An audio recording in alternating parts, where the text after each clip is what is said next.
Hello everybody, this is Archana here, and today we are going to be discussing Kantapura by Raja Rao. Let me share my screen.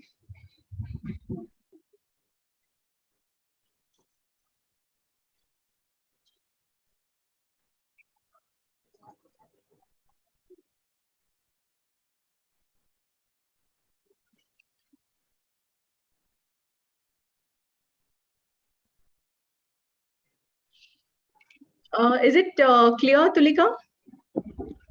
All good now? Yeah, all good. Okay, fine. Okay, so let me start.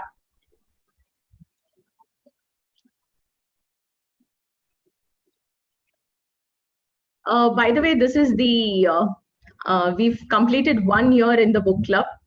So this is the first anniversary, I should say. For the last 12 months, we've read 10 classics, and this is our 11th book discussion. I can't believe it myself. It's been a very surprising and a sudden decision to start the book club, and it's been amazing only because of all of you here. I was trying to remember all the 10 books and I could just come up with 8. So I was like, at the end of the session, please, I want to, it's just been bugging me which are the 2 books I'm missing out.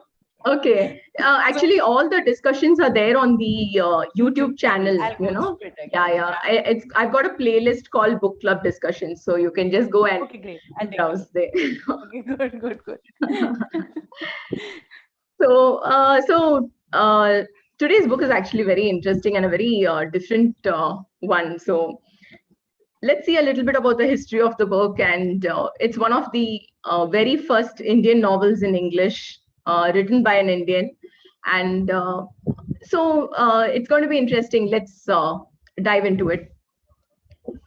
A little bit about the history of the book is Kantapura is basically a representation of the pattern of British oppression in India, and this is, as you might have known by now, Kantapura is a fictional village. It doesn't really exist, and all these events are also fictionalized events. It's not, but it's all based on real events, and this is what makes the book special. The story behind the book is also as interesting as the story which we find in the book. It was written in the 13th century. It was written in a 13th century French castle by Raja Rao in the Alps, and after he wrote the book, it was published in about 1938. And in 1938, Hitler was heading Germany, and Mussolini was there in Italy, and Franco was in Spain. And what was happening was Raja Rao was this, and was I wouldn't say he wasn't really a part of the group, but he was had links with various anti-Hitler, anti-Mussolini, and anti-Franco groups around Europe. So it was a very tricky time, and by chance at that point of time, Raja Rao fell sick, and because of health reasons, he was forced to come back to India, which became a lucky break for him, because had he been there, the French police would have arrested him. There was already orders for his arrest over there, and he had it was a very interesting experience for him in writing the book, publishing it, and all those incidents which happened around that time.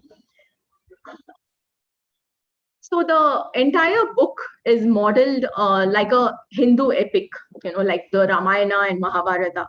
So there are various places where it's mentioned about Gandhi as an avatar of Rama, and he sent from the heaven to rescue India. India is portrayed like Sita. From the British are portrayed like Ravana. And in fact, there are also, a place where towards the end of the book where it's mentioned Jawaharlal is this Barada to Rama, so he's the Barada to Gandhi, and he would be ruling with the, the footwear of Gandhi or some such things, which is a very interesting way to put it. In fact, even little further down in the discussion, we'll also be seeing how so much of the narration is very similar to how it was in the Puranas. So Kantapura is considered as one of the best Gandhian novels in English around the world. And it's been also translated in other languages. In fact, I think it was translated by a left-wing publication in Sweden, and there's also other translations of the book. And one of the main reasons is the popularity of Gandhi. And since Kantapura is considered one of the best Gandhian novels, it's been very popularly translated across Europe. In India, storytelling was very popular, but it was the British who introduced novel as a form of literature. We had our own form of storytelling, and most of it was in the form of plays and oral storytelling. So Indian novel in English emerged in the 1920s under the British influence. And one of the special things about Kantapura is that it is written in a way that it appeals to the West, but it doesn't sacrifice the realism. It's a very realistic portrayal of the British oppression. And another special thing is that it's been said that this book is much more than nationalism, because it touches on ancient history, epics, religion, the caste system, the natural landscape, and the ordinary village life. But many other books which were written around this period focused completely only on nationalism. So this was something which attracted Kantapura also. So Kantapura does not project the Indian spirit isolatively, but as a living experience moving in time and space. The three levels of action in the novel, political, social, and religious, are all related to unified concept of India, both as a tradition and as a living culture, as a magnificent past to be rediscovered in the enormous present. K.R. Rao writes this in the fiction of Raja Rao, in the book The Fiction of Raja Rao. So there were among the Indian novelists who had arisen during this time, like Mulk Raj Anand, R.K. Narayan, and others. There were some common themes which could be found in their books. So before 1947, mostly the theme was the national struggle for independence, and they not only spoke about the political events but also about the emotional experience of the people in those various events. But there was a drastic shift after 1947. So after 1947, there was this sense of disenchantment with the actual reality of freedom. And their anger used to find expression through the humanistic compassion for the suffering Indian masses. So after 1947, it was a very turbulent period in our country, and most of the fiction written at that point of time focused on this. There was also another focus has been the cultural contrast between the East and the West. Many places there's been a kind of, they've tried to highlight the kind of alienation which was happening in this between, the East was feeling in the West, and also the West feeling what they felt when they were here. So these were some common themes which could be found in the books in the early, I would say, the early Indian novelists, among the early Indian novelists. Then comes a little bit about Raja Rao. So he belongs to an ancient Brahmin family of Mysore. He was influenced by his British teachers, and he was extremely impressed with with how they are, and also with their teachings, especially when it comes to poetry and literature. So in 1929, he went to France to study. So one special thing about him is that his literary works have a philosophical bent, and he's been more concerned with the human condition rather than a particular nation or a particular ethnic group. Okay. According to him, literature is sadhana. It's a devoted practice. He calls it as a severe discipline, painful and exhausting. And he says it's not just like an intellectual adventure as it is for a Western writer. This could also be considered as he might be feeling that, in my opinion, because he tried to introduce a lot of Indianness to the literature, which wasn't there before. Yeah, as I had mentioned, there are the three main Indian novelists during this period was Mulk Raj Anand, R.K. Narayan, and Raja Rao. So we had already read Mulk Raj Anand's Untouchable, which was written, I think, in 1935. R.K. Narayan's Swami and Friends also was published around 1935. And Raja Rao's book, Kantapura, came in 1938. So all these three are considered as some of the most important Indian novels which were to be published in this period. And there's a very interesting quote by in the introduction to The Best of Raja Rao, where there's a comparison between all these three writers. And the author says, Anand and Narayan are both highly regarded as novelists. But I would argue that not a single one of their works makes the kind of claims to great art as does Rao's The Serpent and the Rope or The Chess Master and His Moves. So these two books are also considered extremely popular. I think they are short works of fiction. I'm not very sure. So so let's see the language style, and then maybe after that I'll stop the screen share and we'll have a discussion on what we've seen till now.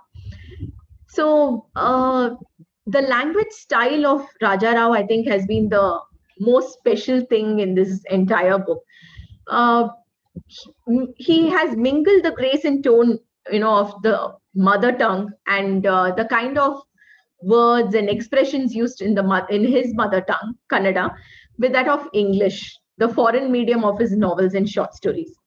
So this quote, which I have mentioned here, so much Indianness in the language of the colonizers, was actually mentioned by Shamal Rao ji to me. So I really liked what, I think he's summed up the entire language style in this one sentence.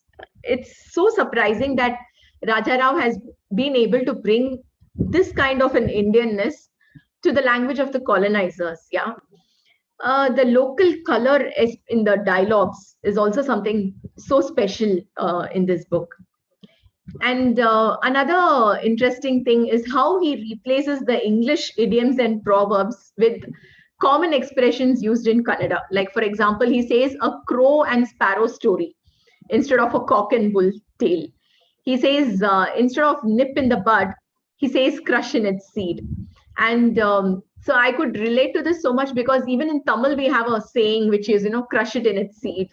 And it's so nice to see how he has brought that kind of, he's brought that Indianness to the language. 1 minute. One has to convey in a language that is not one's own the spirit that is one's own. One has to convey the various shades and omissions of a certain thought movement that looks maltreated in an alien language. English is not really an alien language to us. It is the language of our intellectual makeup, like Sanskrit or Persian was before, but not of our emotional makeup. We cannot write like the English. We should not. We can only write as Indians. We have grown to look at the large world as part of us. So Raja Rao says this in the foreword to Kantapura. Let me stop share here and come back in case any of you would like to add something. Shamal Rao ji, thank you so much for that quote. I really loved it. So much Indianness in the language of the colonizers. Thank you, madam. Thank you so much, actually. I really loved the book, actually. I must congratulate you, sir, first, actually, for having completed 1 year. Yeah. Book. That is really a milestone. We should congratulate all of us. We should congratulate each other, I would say. Okay, I do. Ditto. Same thing. So kind of you. Reading this book was a learning experience for me, as a matter of fact. And I Yeah. remember that day he told, I don't want to miss any nuance of the book. I'm reading or rather rereading the book. That's what he told me the other day. Yes. I like it then. So I had taking it as a hint. I had to go back and read certain paragraphs which I have underlined actually in the book. I really liked the book, and it was a really a learning experience. That's what I found. And the book is very small. It is only 200 pages, not much. Yes, yes. 214 or 210 that comes. Forget Yeah. about the introduction and forward. I didn't. So, and by others' own admission, he said actually it was not easy to tell. In his forward, he written. He Hmm. said it was not an easy to tell this story. And from my side, I felt it was not an easy book to read. When we compare with either Mulkaraz Anand or for that Correct. matter, our it was not R.K. easy Narayan. actually. Other Yeah. R.K. Narayan. Because Mulkaraz Anand, we read it in detail as per Untouchable, we read it Yes, actually. yes. There was also Indianness, there was also Gandhi, there was social reform, that type of a thing. And Correct. our R.K. Narayan, I read only English teacher, the Hmm. English teacher. It was a very touching book. I liked actually. And I Correct. had to read some more books. That is the thing. And in this case, this particular novel is just not political. What I find is it is concerned with the social, economic, and religious transformation and the struggle for freedom actually from that village. Hmm. There is a micro presentation of values, caste divisions, religion, spirituality, mythology, rituals, orthodoxy, politics, etc. And True. I find it is a very brilliant exposure of rural Indian life through an alien language. I should use your own expression. It is a Hmm. brilliant exposition of rural Indian life through an alien language, and it Correct. shows India in microcosm. In India is shown or pictured in a microcosm. That is also a fact actually. We can True, say true. what happened there is what happened everywhere in India during those terrible years of our fight for freedom. Yes. It is almost a representative of the country. That is what I found it. And as True. you nicely touched, actually, the native idioms, because Hmm. I have just known that you also come down from southern India. I don't know that, frankly. Oh, I you didn't also know that. belong. Okay. No, excuse me, madam. So I am from actually. I mother tongue is Telugu actually. So Okay. whenever I came across these native idioms, I felt I was reading a book in a South Indian language. It was so Yeah. close actually, postmaster's house and the three Correct. steps house. Even in our own street, we use those terminology now. That is still Hmm. there. There is a house, postmaster's house. He is no Correct. longer there, but the house is marked as a postmaster's house. And Yes, another yes. thing, the language is very different actually. The True. narration, what I found was, is Puranic type of a thing and is very breathless in its narration. And the Correct. style is also different. That is what I felt about the book. Thank you Yes. so much, madam. Thank you. Thank you. Thank you so much. Tulika says, I found the book written in such a rambling manner, as if she's actually telling a story. I wondered if it would appeal to the West.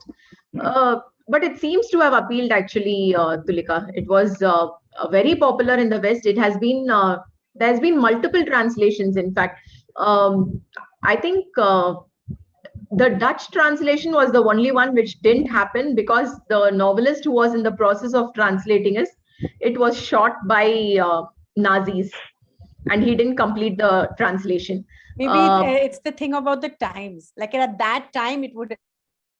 I personally, I found it very hard to read initially because I keep mixing up all the names, and I took a little while to get used. And the way he writes, no, the and that there were such long sentences. So I was Correct. wondering how would Western. I read that bit on Wikipedia which says it was translated into multiple languages.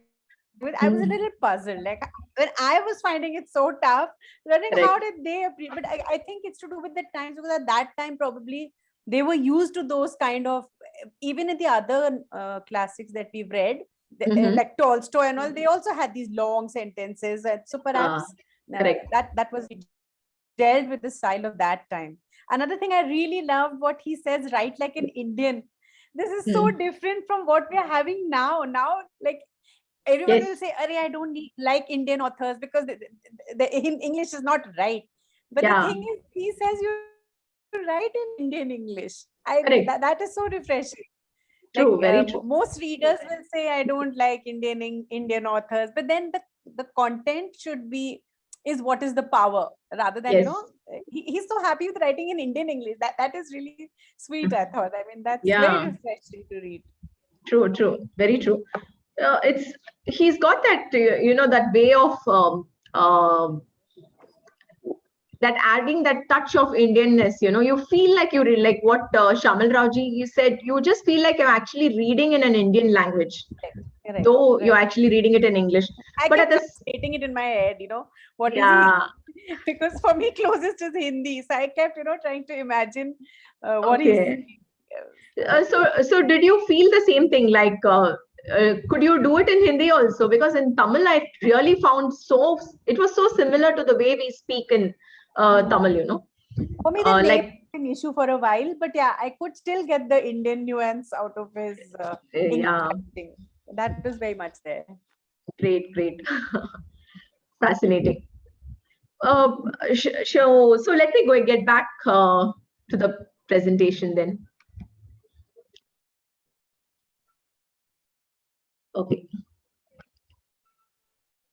Another interesting thing in the novel, and I think this was true to the period too, was how they were using religion as a means for political awakening. Even in the Harikatha, which happens. So the storyteller who is brought in by Murthy, he actually ends up every story he tries to bring an element of Gandhian teaching in it. And he also mentions Shiva is three-eyed and Swaraj is also three-eyed: self-purification, Hindu-Muslim unity, and Qadar.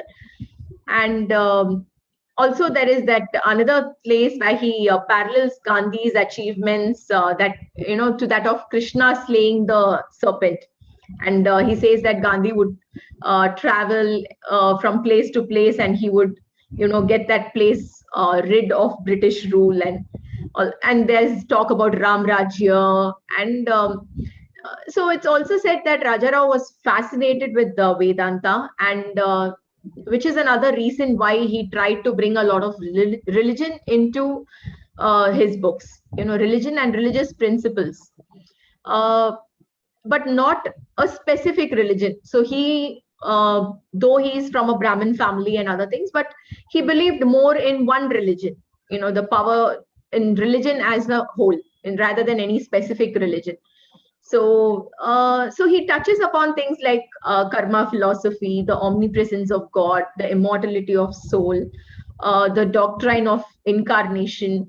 So these are some of the themes which run through not just Kantapura, but also in his other novels.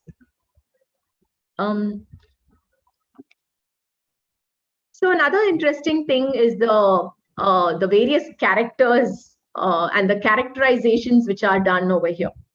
So every character, despite being a part of a village, each character has their own specific individuality, some quirks, the way they are called, the way they speak. He's really brought each and every one of those characters alive. And apart from that, the characters also represent the common nature, the common characteristics. Like so Waterfall Venkama could be a particular characteristic. There are some certain specific characteristics in her, but at the same time, as a village woman, she also has a lot of commonness with the other women over there. I think that has been something which is so beautifully brought out. So of course there are those. Also, he shows all the common inherited traditions. Like for Murthy, of course, he's Gandhian in his thoughts, in his ideas. He's very modern. He wants to bring about change, but at the same time, he has this little bit of, I would say, a little hesitation when he has to, drink milk in a Pariya's house. When he visits a Pariya's house, he keeps wondering, am I doing the right thing? Should I be doing this or not? And another thing is, he shows how the characters, all of them, have this common goal, and how they are ready to put aside their various differences and get together for the achieving that common goal. Also, beautifully among the characters, he highlights the differences in caste, through the ways in which they speak to each other, and also the differences in class. Some of them may not be of a higher caste, but they are much richer, so they are given a different kind of a respect. Then also another beautiful thing is that the characters are not portrayed in complete black or white. They are also there are places where they're shown in a very good and bad kind of a manner. So for instance, Waterfall Vengamma has this acid tongue, and she's so harsh with people and everything. But when she tells Murthy's mother that, see how bad your son has done this, he's brought shame to us and everything. But the next day when she sees her again, she says, oh, I'm so bad. I must ask the carpenter to saw off my tongue for speaking to you in such a manner, and all that and everything. They make up and they are friends. So it was nice to see that he doesn't want to, completely portray a character as black or white, except maybe in for few characters who really seem to deserve it. Also, the characters, he shows a lot of, I felt, character growth. Like, for example, Ratna, for what she was before, till she finally takes over, the ream and tries to lead all the women. And Murthy himself, though he's the protagonist, he's got these Gandhian principles, and he's the one who brings the Gandhian principles to the village. But at the same time, after some time, after going to prison, he shows how he evolves into more, he understands that freedom is not the only thing. We also need to have an equality among people, and he evolves into this socialist. So it's been a very, I think, a very interesting portrayal of characters. Another thing is the very practical way in which he shows these characters. For instance, of course, it's a Gandhian novel, and Gandhiji is literally portrayed like a Superman over here. But at the same time, you also have these little instances where, the villagers blame Gandhi for, for all that they have gone through.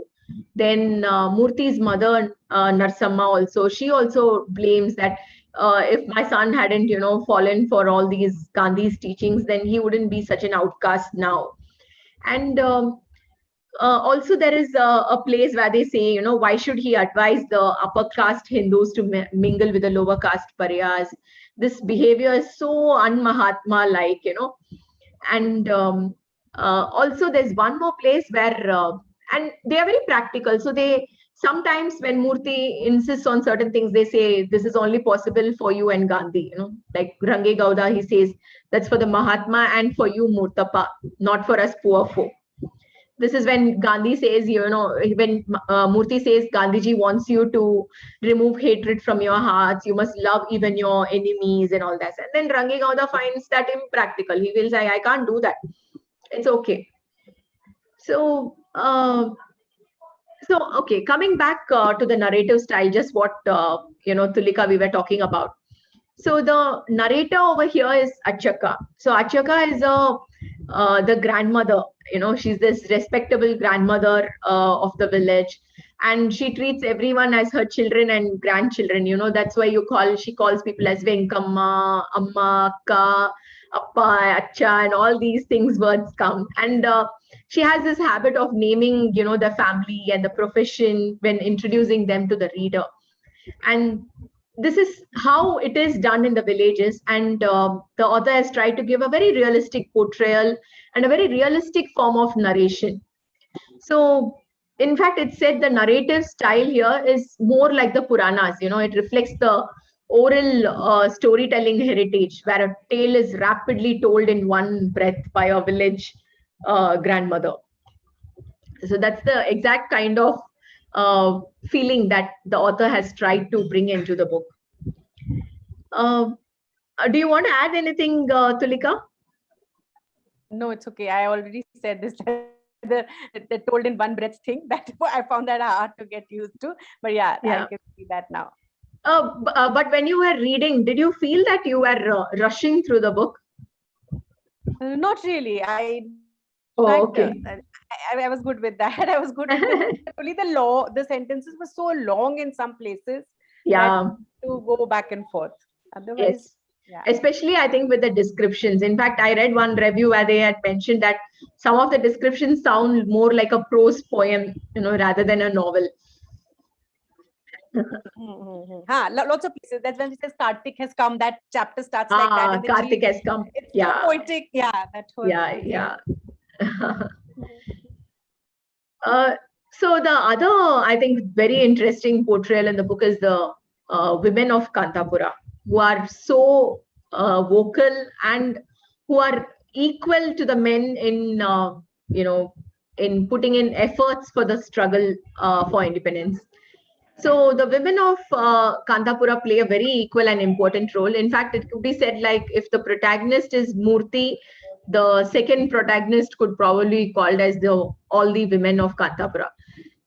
They willingly turn active volunteers despite responsibilities to the family, children, and they're so religious. They have prayer meetings, religious gatherings, and all these things. Despite all this, they are, actively participating in this. And though the men don't seem to be always liking it, but they try to protest, but not too much too. I feel in many ways they were quite supportive of initially. Of course, there's a lot of hesitancy, and I think there's one instance where someone hits his wife also for going for the volunteering for this, but then later they get used to it, and I think they are happy about it also to have them, though they seem to be worried about what would happen to them. And the other little characters, I just wanted to touch about a few, just to show how interestingly he has developed each of them. One of them was Rangamma. So how she's a little hesitant when they want to name her as the women member of the Congress committee, but then later she accepts it and she agrees to be a part of it. Also, how seriously she takes her role. So once Murthy is arrested, she arranges for the newspapers to be delivered so that they know what's happening and what Congress is doing in other parts of the country.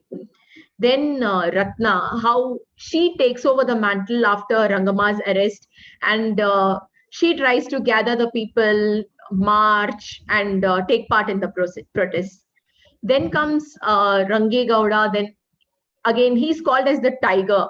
So he's this very warm-hearted person who helps the poor, and but at the same time, he's a terror for the authorities. He doesn't listen to anything, and so he's popularly called as the tiger. And we have Bhatta, the moneylender, who's completely blinded by tradition, and who doesn't like Gandhian principles for the main purpose that that Gandhi doesn't see caste, and he wants upper class people to mingle and accept the lower class people. So this is something that he's just not able to digest at all. And Bhatta is also has so he's portrayed as really, Bhatta and Bade Khan are portrayed as these evil characters. So Bhatta, of course, he lends money. When they are not able to pay back, he takes away the land. And Bade Khan is also shown as this completely evil character who who terrorizes the people and tortures them. So after this, I just have some quotes. Before that, if anybody would like to add something, please feel free to. May I, madam? May I? Yes, please, sir. Thank you, sir. Thank you. So, as we already said, actually, this book is set in a fictional village, Kantapura. And it in a way conforms to Gandhi's declaration that the soul of India lives in its villages. That's something. And apart from that, also the book beautifully communicates Gandhian philosophy. There are 3-4 tenets actually that have been repeated often in the book by Murthy as well. One was non-violence, and then personal and communal prayer, and elimination of discrimination against untouchables within the Hindu caste system. And the spinning of handloom cloth, that which symbolizes economic self-sufficiency, etc. These are few tenets of Gandhi actually that gets beautifully communicated in the book. Correct. And we have to look at the other side also, madam. In the sense, actually, the book also brings forth the village communities' troubled experiments with Gandhian truths. It was difficult for them to live up to that ideal Gandhi way of thinking and other things because it involved a lot of self-transformation as enjoined by Gandhi. That was difficult for him. That's what I think actually. We have a philosophy well communicated, and it's practically actually when it got followed or observed or whatever that is. And the community has to face a lot of problems in the hands of others. Ultimately, they have to leave the village and go to another Kashipura or something like that. They are asked Correct. to leave the village. That is the biggest price they have paid for having followed Gandhi's ideals and other things under the stewardship of Murthy also. And I do not find Murthy at the end where he went. Actually, I could not track him. I had to read those pages again. We didn't find him. We didn't find actually once this Rangama takes over, is arrested actually. Subsequently, what happened? So there is that letter which comes, right, Shamal Raoji, where he writes a letter to Ratna saying that I'm going to join Jawaharlal Nehru. That means he gave up this Gandhian philosophy, and do we have to conclude that he joined Nehru? I think maybe I feel personally when I read it, I didn't feel that he had given up Gandhian philosophy, but I think he felt that was not enough, that he needs to go a step broader than that. Yeah, he says. Was it that? Sorry. Please, ma'am, please. No, he says that, that the British are too vile or too evil to be handled by only Gandhi's methods. But he says something like that. He says we have, let me, okay, go ahead and let me see if I can find that. It's in the very last page. English will know how to cheat him and he will let himself be cheated. He Correct. says that. So yeah. He is a little disenchanted with Gandhi, I think. He finds Jawaharlal Nehru's methods more identifiable. I think that's the change in him. Correct. That I felt a loose end in the book actually. Because all along actually he championed Gandhian values, Gandhian practices, everything. All of a sudden when the crisis emanates actually he is no longer found. Okay, he's arrested, but subsequently even in the handling through that the Rangama was assistant actually, Ratna, perhaps. It was not somehow conclusive. That is what I felt. I think he's saying number one, that is too sudden, right? Yeah, yes, ma'am. It was. Yeah. Probably that's because we are seeing everything through the eyes of the village grandmother. So we don't know what he underwent in jail. So it's after, so it's after his release that he changes, right? That's when he becomes, he feels that it's not enough just for Swaraj, there needs to be an equality among people and equidistribution of wealth. So all that he feels he can find only, but he doesn't, it's not conclusive on exactly what happens to him, like what you say, Shamal Raoji. There's no clear ending given. Thanks, exactly. Yeah, true. Okay.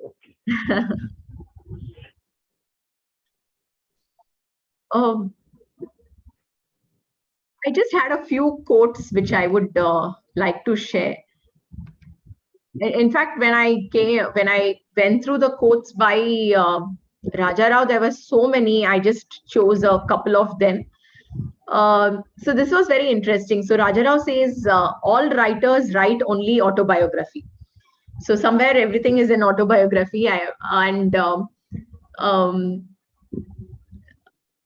The main reason he says this is that he says that every novel of his has some few things which happen to him or which are part of his life where he shares it in the form of the story.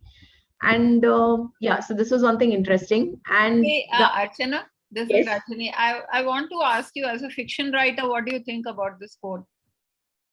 I would say yes. So at least for me, that's why I could identify a lot with it.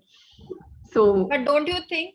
So I heard once this writing at a workshop, the lady said that the first book everyone writes is an autobiography, and after that it's like, okay, there's more life beyond my life, and let me write fiction. So they say that the first one is very reflective of your own life, and then later as a growth exercise for writers, that they venture further and further away from their own life. But I mean, I write only personal stuff, so for me Yeah. this seems true. But what about fantasy? What about science fiction? What about So I write magical crime realism? thrillers. I write crime thrillers, and I'm telling you, I'm writing autobiography. So what else can I say? That's what I was OMG. your So, book. I feel somewhere, despite all that I do, all that I fight about, but still somewhere, some part of me creeps into the characters, maybe in some incidents or in some experiences, even in the way I see a city. Like a lot about, in my first novel, a lot of what I depict Bombay is what I've seen in my eyes, and how I felt about the place. So I think that's it's very difficult to take the author out of the book. Okay.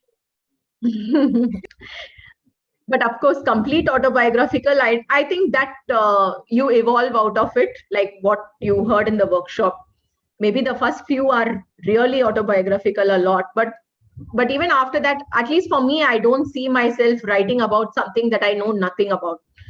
So Yeah, that's true. even with fantasy, I think that's true, Ranjini, because don't you feel like despite it being fantasy or science fiction or even a dystopian fiction, there's so much of realism in that too, the characters, the emotions. So somewhere I think you feel it, right? Have you read The Handmaid's Tale? No, I haven't. It's on my list, but I did listen to Margaret Atwood talking about writing speculative fiction, and she was also very good in the masterclass when she was teaching. Yeah. So Right. yeah, I see that. I think as long as humans are portrayed, I think everyone writes from their understanding of human nature, which is how you perceive it. But yeah, I guess the settings and things, you can do research and set it in the future, set it on another planet or whatever. So you'll have to do your research and then take some creative leaps. But Yeah.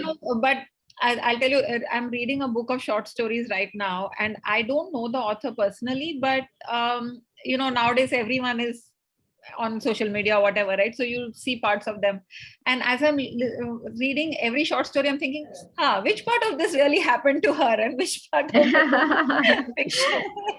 Yeah. So the current book which I've just completed, I'm in the process of just finishing the last few edits and sending it to the publisher. So it's got a husband and wife in it, and I told my husband that there's a lot of which is happening to them which actually happened to us. So he's like, oh my God, now everybody is going to find out. So I told him, no, don't worry, because they won't know which half actually happened to us and which half didn't. So it's fine. That is the creative part. Yeah. Okay. One more interesting thing was, so Raja Rao says, truth is more historic than the sword. So India herself has to relearn it. He says this in the afterword of the book. And so for Raja Rao himself, from whatever little I read about him, he seemed to be this person who, he says that even if I am in a jungle and there's nothing else that I can, I have, and there's nobody else who's going to read my book, even then I would continue writing. So writing is so important to me. And he also says that he wants to convey something through his words. So rather than, money or fame, or he is not looking for any of those things. His only focus is to convey something. And So there's another interesting thing which I read about him was that he asked for his name to be withheld from his novels. He wanted to just publish it in some pen name, and the publisher flatly refused, and he said it would just not be possible. It has to go in your name, which is why he grudgingly accepted it. So these are very interesting. It was interesting to see someone who is only focused on the truth and is only focused on telling the tale rather than anything else. And he also speaks about how important it is to convey the truth through his novels, which is what this quote is also about. Okay, so now a few quotes from the book. There is but one force in life, and that is truth. And there is but one love in life, and that is love of mankind. And there is but one God in life, and that is the God of all. I found this so interesting and so well said. And I think this is the principle by which Raja Rao tried to lead his life. So, which is why it resonated so well. So then there's one more place where Achaka says, Sinu rang the gong, and the eyes shut themselves in silence. And the Brahmin heart and the weaver heart and the Paraya heart seemed to beat the one beat of Shiva dancing. That's also very beautifully said, how the human experience and the emotions are similar despite any caste or any other difference. So these were just some of the resources which I referred to. And yes, we are done. So Hello. happy to see many new faces. It would be so nice if you want to just unmute yourselves and introduce yourselves, Anil and Akila. Actually, this is Suchi. Oh, the hi. phone is showing Anil's iPhone. That's my husband's name. I'm Okay, hi, Tulika's Suchi. co-sister. Hi. Oh, hi. I Hi. really enjoyed it very much. And I would like to add something. There is one full episode in Bharat Ek Khoj by Om Puri, Okay. where they have covered this Kanthapura novel. Wow. Okay. In Bharat Ek Khoj, I'm sure you must have heard about it in TV. It used to come, TV serial made by Shyam Benegal. Okay. Which was being anchored by Om Puri. And they have this whole thing as one whole episode, or I think 1 hour episode, where they have literally shown the whole story. I mean, they have enacted it, is it? Wow. Yeah, Kanthapura. I mean, you can you can go on YouTube and watch it. Wonderful. That's all. Yeah, definitely. And it was really nice. I mean, I really enjoyed. Great. If you can, please do share the link. Yeah, I have already shared it with Tulika. Yeah. Oh, great. She's done. Tulika has put it here. Okay, great. Yeah. I'll make a note of it. I'll share it with others too on the email. Yeah. Okay. Thank you so I'm much. again muting myself. Oh, sure. And thank you so much. I hope you will continue joining us hereafter. Yeah. Sure. Absolutely. I really enjoyed it. Wonderful. Great. Yeah. And again, I must tell you that I also felt that I'm reading the book in 2 languages, bilingual, because I am a Telugu person. Oh, okay. Yeah. So it was like, though I was reading it in English, I felt that the whole thing was kind of playing in Telugu in my mind. So it was pretty interesting. Wonderful. Thank you, madam. Thank you. Thank you so much.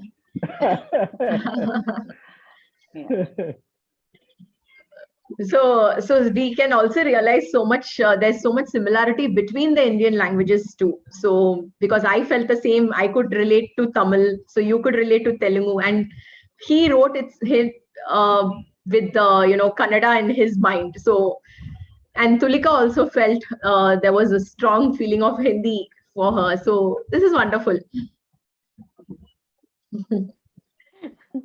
I've been trying to drag her for so long to please come. So she's an avid reader. So oh, wonderful. Great. And I've been finally. It's so great to have you. Thank you, Tulika. I really appreciate it. Now I feel that I missed for 1 year. But anyway, better late than never. That is what it is. Yeah. Great. Akila, Yeah. would you like to introduce yourself? Hi, I'm Akila. I am from Karnataka, Mangalore. Wonderful. I'm residing in around I'm residing in Singapore currently. Oh, great. Yeah. And thanks to Ranjini, she introduced me to this book club. She had asked me to join last month, but then it had just been over a day or something, so I couldn't join. So this time today she messaged me, so I cancelled everything else and I Thank joined. you so much. Thank you Thank you. so It was much. very nice. I really enjoyed. It was like reading a book only. I couldn't read the book, but it was like reading the book along with like I could understand what the theme was, what the theme of the book was. So you're in Singapore, so you can, even borrow my copy if you want, and you can. Oh. Now, when you read it, you will be able to relate to Yeah, it more. yeah, correct, yeah. Yeah. Great. So nice to have you join us. Yeah. Do join in the upcoming discussions too. Sure. I will. Thank you. Thank you. Yeah. So thank you so much, everybody, for joining in. And any ideas on what theme or what we should choose for next month, please do let me know. And you can message me on the group or message me personally. Anything, just let me know, and then I'll make a post for that. And let's choose our book for the next month. Akila and Suchi, please feel free to send your suggestions to Ranjini, you too. Oh, sure. Yeah, sure. I'm waiting for you to pick To Kill a Mockingbird, but please don't pick it in the next couple of months. I'm busy with my book. Once it comes out, then I'll read other books. Yeah, okay, we'll wait for a couple of months for you to finish, then we will. So this is going to be a classic or what we have? Yeah, choice? usually we like to choose a classic. Okay, Mostly we choose okay. a classic. Yeah. Okay. But it needn't be just Indian classics. It can be anything. We've read, to give you an idea of some of the books we've read Dracula, we've read Fahrenheit 451, we've read Anna Karenina. Yes, Anna Karenina. So it's been across genres. It's also been across continents. So Okay. feel free to choose. Okay. Okay. Thank you so much, everybody, for joining in. Looking forward to the Thank you, next madam. month. Thank you. Yeah. Thank you so much. Okay, Thank you, madam. Bye. Thank you. Thank you. Bye. Bye. Bye. Bye. Nice Bye. weekend. Bye. Bye.